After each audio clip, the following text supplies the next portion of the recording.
मृत गुड़ियाओं का रहस्य, एक पागल भरी दास्तान। एक ऐसी कहानी जो किसी भी हॉरर फिल्म से ज्यादा डरावनी है।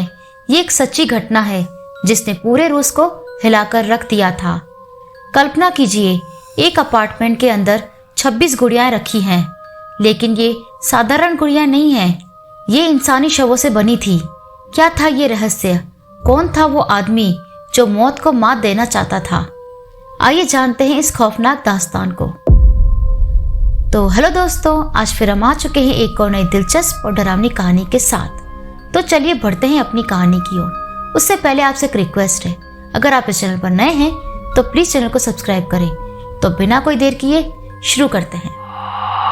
2011 में रूस के निज़्नी नोवगोरोड शहर में एक ऐसा रहस्य उजागर हुआ जिसने पूरे देश को हिलाकर रख दिया। एक प्रसिद्ध इतिहासकार और भाषाविद अनातोली मोस्कविन के अपार्टमेंट से 26 अजीबोगरीब गुड़ियाएं बरामद हुई। ये साधारण गुड़ियाएं नहीं थी, बल्कि मृत बच्चों के शवों से बनाई गई थी। ये मामला इतना भयानक था कि जिसने भी इसके बारे में सुना उसके रोंगटे खड़े हो गए। लेकिन आखिर अनातोली मोस्कविन कौन था? उसने ऐसा क्यों किया और वो इन बच्चों को जीवित करने के लिए किस हद तक चला गया? आइए इस खौफनाक कहानी के पीछे छिपे भयानक सच को जानते हैं। अनातोली मोस्कविन कोई आम व्यक्ति नहीं था। वो रूस में एक प्रतिष्ठित इतिहासकार और भाषाविद था जिसे 13 भाषाओं का ज्ञान था। उसके लेख और शोध प्रकाशित होते रहते थे। वो खासकर कब्रिस्तानों के इतिहास और ऑकल्ट साइंस में रुचि रखता था। बचपन से ही वो अकेला रहता था। उसके माता पिता ने बताया कि वो दूसरे बच्चों से अलग था। उसे दोस्तों की जरूरत नहीं थी क्योंकि वो कब्रों के बीच अकेले घंटों बिता सकता था। लेकिन किसी ने भी नहीं सोचा था उसकी ये आदत उसे मौत के साथ जीने पर मजबूर कर देगी। जब मोस्कविन 13 साल का था तब उसकी जिंदगी में एक ऐसा हादसा हुआ जिसने उसकी मानसिक स्थिति को पूरी तरह बदल दिया। उसके स्कूल में पढ़ने वाली एक लड़की नतालिया की अचानक मृत्यु हो गई। मोस्कविन उसके अंतिम संस्कार में गया, जहाँ लड़की के माता पिता ने उसे ताबूत के पास बुलाया और उसे नतालिया को आखिरी बार देखने के लिए कहा। जब उसने नतालिया के शांत निश्चल चेहरे को देखा तो उसकी आंखों में अजीब सा आकर्षण जागा। कहा जाता है कि उसी दिन से मोस्कविन की सोच बदल गई। वो मौत को लेकर जुनूनी हो गया और मानने लगा कि मृत शरीर पूरी तरह समाप्त नहीं होते, बल्कि सही विधियों से उन्हें वापस लाया जा सकता है। जैसे जैसे मोस्कविन बड़ा हुआ, उसकी मृतकों के प्रति दीवानगी बढ़ती चली गई। उसने खुद को एक नेक्रोपोलिस्ट यानी कब्रों और मृतों का अध्ययन करने वाला कहना शुरू कर दिया। वो पूरे रूस में घूमता और कब्रिस्तानों का अध्ययन करता। वो रात में कब्रों के बीच सोता, प्राचीन ग्रंथों का अध्ययन करता और पुरानी कब्रों के इतिहास पर शोध करता। लेकिन धीरे धीरे वो शौक एक पागलपन में बदल गया। मोस्कविन ने कब्रिस्तान से 3 से 12 साल की लड़कियों के शवों को चुराना शुरू कर दिया। लेकिन वो ऐसा इतनी चालाकी से करता था कि किसी को भनक तक नहीं लगती।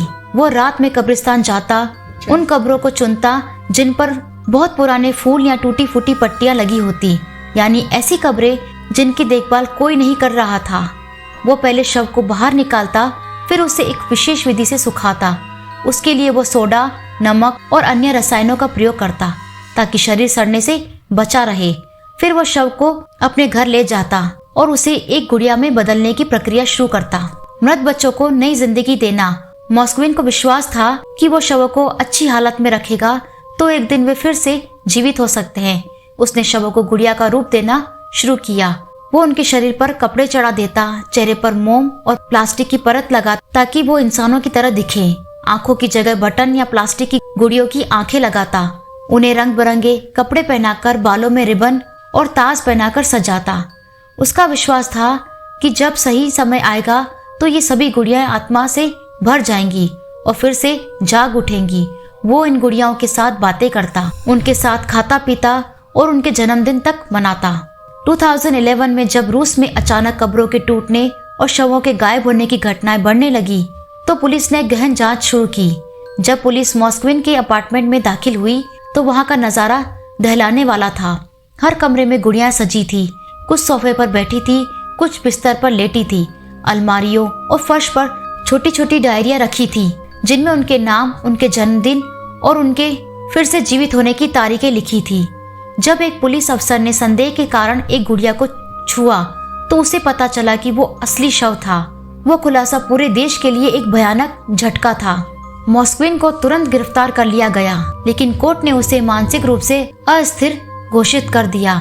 डॉक्टरों का कहना था कि वो स्किज़ोफ्रेनिया से पीड़ित था। उसे मृतकों से लगाव हो गया था।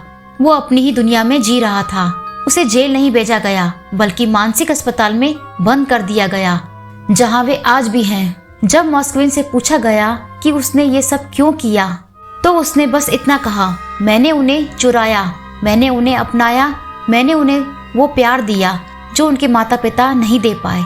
उसका कहना था कि मैं उन्हें फिर से जीवित करना चाहता था। मैं उन्हें उनके परिवारों के पास भेजना चाहता था। मैं उन्हें हमेशा के लिए अकेला नहीं छोड़ सकता था। लेकिन सच ये था कि वो मौत और पागलपन के बीच खो चुका था। कई लोगों का मानना था कि मॉस्क्विन केवल एक पागल था, लेकिन कुछ लोग ये भी सोचते थे कि उसने कोई ऐसी चीज देखी थी जो विज्ञान अभी तक नहीं समझ पाया। जो भी हो, लेकिन उसकी कहानी ये साबित करती है कि कभी कभी वास्तविकता किसी भी हॉरर फिल्म से ज्यादा डरावनी हो सकती है। तो दोस्तों, ये थी आज की कहानी। कभी कभी सच्चाई इतनी भयानक होती है कि कल्पना भी इसके सामने फीकी पड़ जाती है। अनातोली मॉस्क्विन की ये कहानी यही साबित करती है, मौत को हराने की कोशिश में वो खुद मौत और पागलपन के बीच फंस गया। लेकिन सवाल अब भी बाकी है, क्या उसने सच में कुछ ऐसा देखा था जो विज्ञान नहीं समझ पाया, या वो महज एक मानसिक रोगी था? आपका क्या सोचना है, कमेंट में बताइए। और अगर आपको ये कहानी पसंद आई हो तो वीडियो को लाइक और चैनल को सब्सक्राइब करना ना भूलें। मिलते हैं अगली डरावनी कहानी में। तब तक के लिए good bye. Thanks for watching.